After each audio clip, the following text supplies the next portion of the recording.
I'm a single full-time dad, but most importantly, I'm a leader. Every single one of you all in here made a decision of leadership. That's why you're here. You took advantage of the opportunities. I dropped out of school 20 years ago. 20 years ago, I made a poor decision to walk out of my school and walk into the streets. When I made that decision, I made it in a very unwise way. That decision did not affect just me, it affected my whole entire family. I broke my dad's heart. That ruined our relationship. I disappointed my mother. I did not give my younger brothers the leadership that they needed to follow behind their older brother. But most importantly, I failed myself. 7 years ago, I came home from Iraq. I served in the United States Navy and also served in the United States Army. And when I came home from Iraq, within about a month, I was diagnosed with cancer. It put a stop in my life. My military weight was 228 pounds. That was my standard military weight. When I first started my first chemo, I was weighing 147 pounds. My body was deteriorating rapidly. I was stage 3 cancer. Anyone who knows anything about cancer, you have 4 stages. 3 and 4 are the worst. 7 years later, I'm standing here before you all. During that time while I was going through treatment, I decided that I was going to start to make a difference, not only in my life, but also in the life of our youth culture. I had realized that I was going down a dangerous road rapidly. But now I'm in a hospital undergoing 4 to 5 hours of chemotherapy.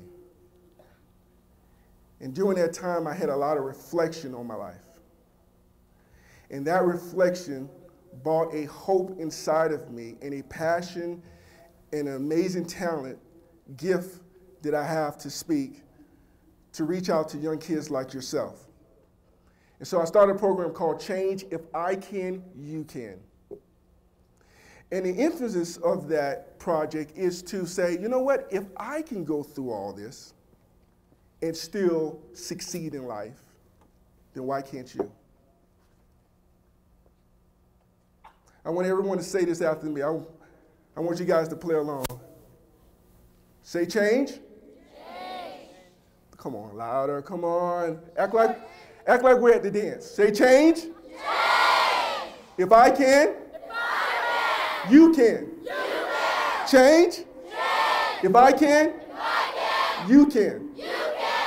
That is what went through my heart while I was sitting in that hospital. And when I look at my kids every single day, I try to ask myself, what can I do as a parent to make a difference in my kids' life? What can I do to show my son what it's like to be a man of honor?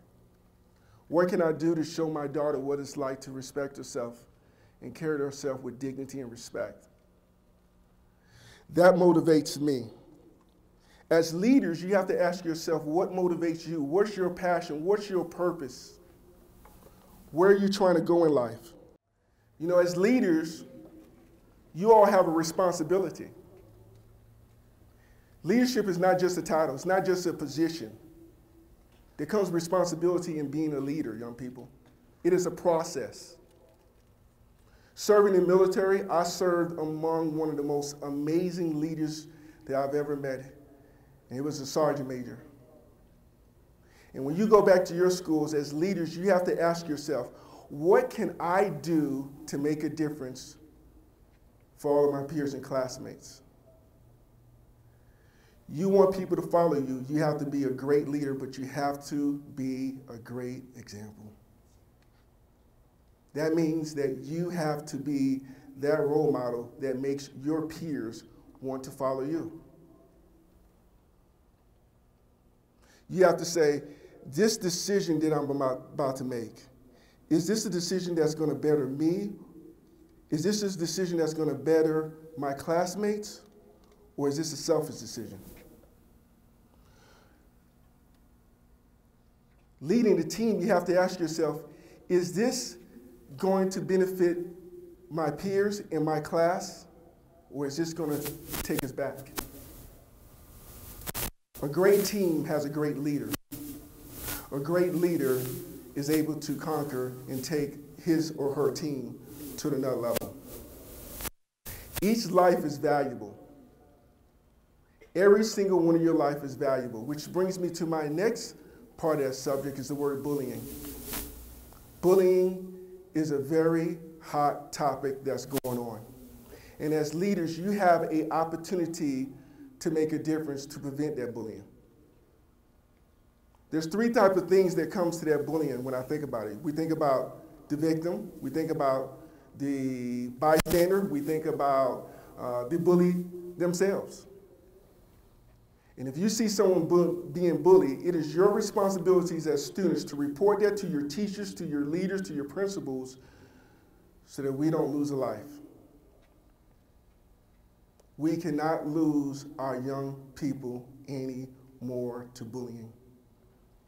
The bystander cannot sit on the sidelines no more. You have to say something. It's very important that you do everything you can as what? Leaders. To save a life. I was bullied. I had to catch the bus. I had to catch 2 to 3 buses to get to school. And when I got off of the last bus, I had to walk 1.5 miles to school. And there was this big, tough guy that picked on me, that hit me, scratched me. I was scared of him. I was scared of him to the point that I did not even want to go to school, which led me to even trying to skip school because I was afraid to confront this bully. No student should be afraid to go to school to get an education. Every student deserves to go into a classroom and not feel uncomfortable because someone is picking on them. The other concept that I have, which is my favorite, is that it is okay to be odd. A bully picks on someone because they're different. And I think it's okay to be odd. You as leaders have an opportunity, again, to go back to your school and make a difference. Odd is the key word. And I took 3 of those words and I created something that I think that you all can use. O is for opportunities. Someone gonna get a t-shirt. I got some t-shirts tonight. Somebody gonna get a t-shirt. The last D is discipline. Thank you. 2 weeks ago, I went to Mailbox. Listen to me, this is very important, don't miss this. And this came in the mail, my college degree.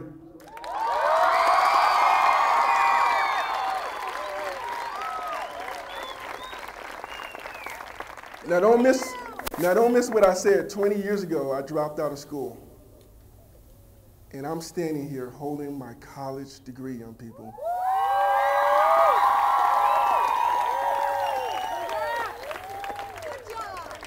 So I carry this like ladies carry their purses.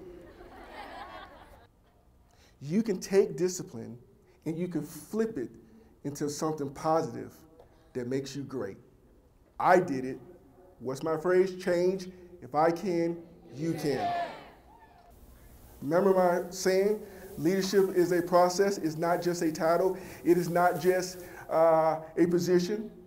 There's a responsibility that comes along with being a leader, which I'm very proud of this. This is my Army t-shirt. This is all the way from boot camp.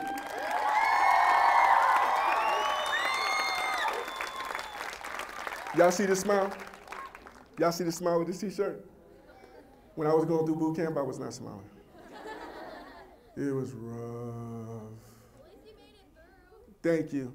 You're asking for a t-shirt, I hear you. Thank you. The Army t-shirt that I wore helped give me the discipline that I need, which is why I'm standing here today. And because of the United States Army, I was able to mentally fight cancer, and I'm standing here today.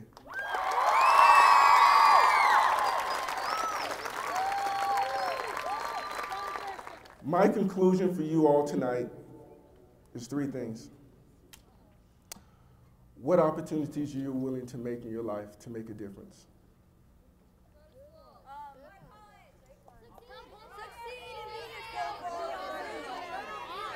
Don't everybody talk at once. I hear everybody.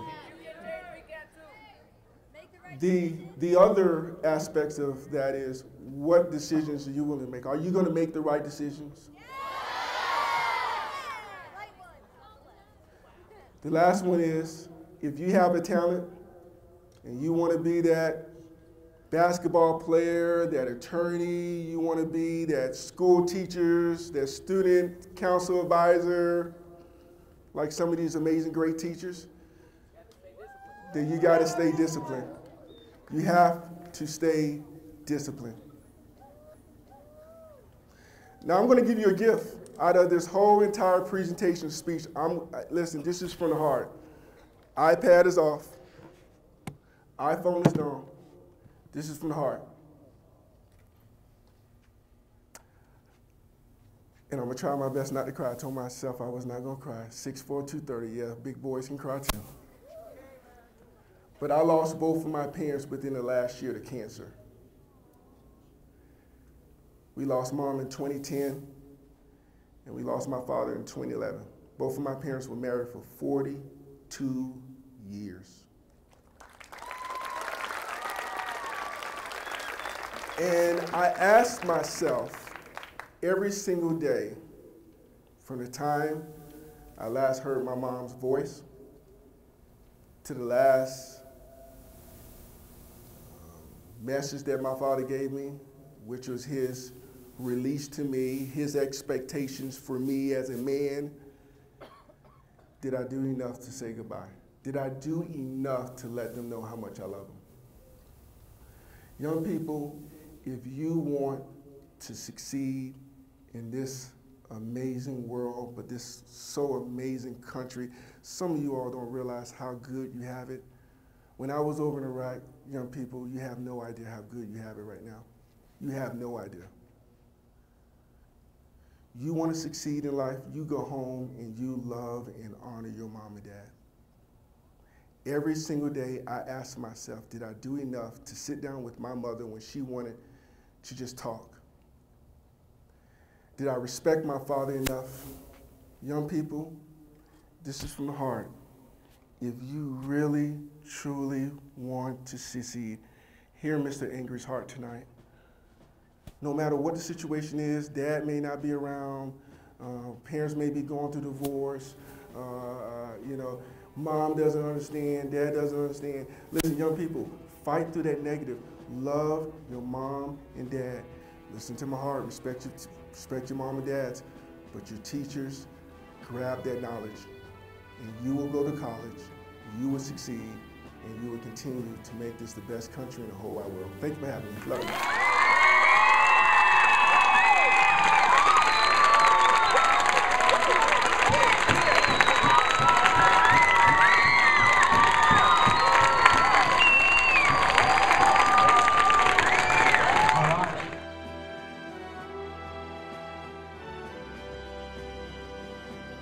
All those hardships and like all those challenges, and yet he's still like doing what he wants, and then he's gonna like keep on doing it. And I loved his speech because his name is completely opposite of what he is. He's not angry, he's just amazing. You can turn something around that might not have been so great, but can end up being really good. His speech was very good and inspirational, and I love how he just got to like our hearts, and he said a lot of words that about being a leader that I'll use today in life. There's a lot of bullying going on at our school, and you can't just be a bystander and just look at that, but you have to actually be a leader. Tonight, Mr. Angry really helped me and realizing that that's what I want to do is something like his job and be able to inspire kids. And honestly, I teared up so much listening to his speech because it was just really heartfelt and beautiful, and it makes me realize that there really are good people, really strong good people in this world. I think that Mr. Angry's speech was amazing in several ways because he had the power to change the lives and inspire the youth in that whole complex out there, and to think about, like, if you're having a bad day, you can think of all the things that he's overcome and all the things that you can overcome as well.